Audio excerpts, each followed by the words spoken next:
হায় রে মানুষ! মালয়েশিয়াতে কলিং এ আসতেছে ৬ লক্ষ কিংবা ৬.৫ লক্ষ টাকা খরচ করে। এত লক্ষ টাকা আপনি কয় বছরে তুলবেন বলুন তো? কিংবা এই চিন্তা ভাবনাটা কি আপনার বাংলাদেশ থেকে মাথায় আসে না? নাকি আপনি ভাবছেন মালয়েশিয়াতে গাছের পাতা ঝাঁকা দিলেই শুধু টাকা পড়ে? আমি এইটাই বুঝি না।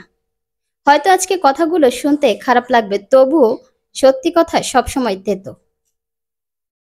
বর্তমানে যারা কিনা মালয়েশিয়াতে অবস্থান করছে তারাই বলতে পারবে। তো সব কথার এক কথা হচ্ছে, এমন চটকদার বিজ্ঞাপনে না ভুলে আপনার জায়গায় আপনি শক্ত থাকুন। প্রয়োজনে আপনি অন্য দেশে বৈধ ভিসায় যাওয়ার চেষ্টা করুন, যেখানে আপনি সরাসরি ওয়ার্ক পারমিটে যেতে পারবেন সেই দেশে। কারণ বর্তমানে মালয়েশিয়ায় কলিং ভিসা অলরেডি স্টক করে দিয়েছে। আসার প্রসেসিং চলছে, সেটাও চলতি মাসের ৩১ তারিখ লাস্ট ডে।